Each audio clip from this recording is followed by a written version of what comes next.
Hello there, Cata here. Welcome to another week of Language Bites. Today I present to you two scenarios which are very common because what we're going to see today has to do with verbs, and verbs are everywhere. So, whether you have to describe your job responsibilities or whether you are dealing with some project planning, you're dealing with verbs for sure. So sometimes it can be challenging to know what follows a verb. Do I need the ing? Do I need the infinitive? Well, today I'll try to help you a bit with that. Let's take a look at some verbs that are followed by the infinitive form, such as we are continuing to cut our manufacturing costs. Management agreed to offer generous redundancy terms to all staff affected. Continue to cut. Agree to offer. These are verbs that are clearly followed by the infinitive. Here is a comprehensive list, though not enough, of course, of some verbs that are followed by the infinitive form of the verb.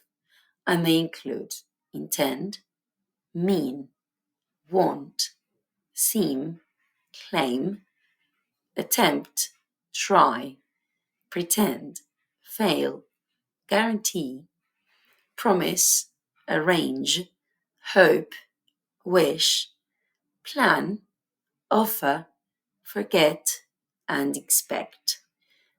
Study them, memorize them, use them, and every time you do so, and you need these verbs to be followed by an action, use it in its infinitive form. Let's take a look at those cases that are followed by the ing form. As in the case of the decision involves reducing our heavy losses. Some of these verbs include admit, give up, enjoy, mean, can't stand, remember, resent, risk, suggest, look forward to, appreciate, recommend. Involve, consider, mind or don't mind, detest, delay, miss, avoid, contemplate, deny, carry on, and justify. And put off. That was an extra. So all of these verbs are either followed by one or the other, either the infinitive or the ing. And to make things even more complicated, some verbs are followed by either one or the other. Let's take a look at the following example. She started loading the software. She started to load the software. This doesn't present any difficulties. On the contrary, the meaning is similar. Now, let's take a look at the following. She stopped to read the manual. She stopped reading the manual. Here, the meaning is different. In the first case, she stopped what she was doing in order to read the manual. So let's say that she was talking with a friend, writing an email. She stopped doing that, and then she started reading the manual. In the second case, she stopped reading the manual.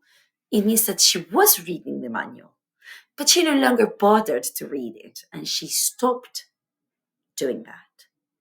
It's very different. How do we know then when to use which? The answer is studying or using them.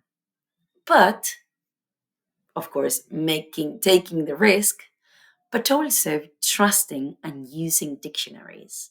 If you look for a word in a dictionary, you're going to find that it's going to tell you stopped to do something. And so that to do indicates the infinitive, or it's going to be stop doing something. And that tells you that do in the ing will tell you that you need to use the ing form. The more you do, the more you practice, the more you're going to learn. So, look at the verb, think about it, look at it in a dictionary, don't be afraid of them. Is it one? Is it the other? Is it both? And if it is both, does it imply a difference in meaning? Well, all of this, as I have said, is going to get better and easier as you go and as you practice. Because, as we say here, practice makes perfect. So, if you want to practice, and as I advise you to do, follow the link, practice, do these two activities that we offer you, and learn. Get better as you go and as you do. Remember that, of course, watching videos help, such as these. So make sure to follow us. And that's it. Thanks for watching.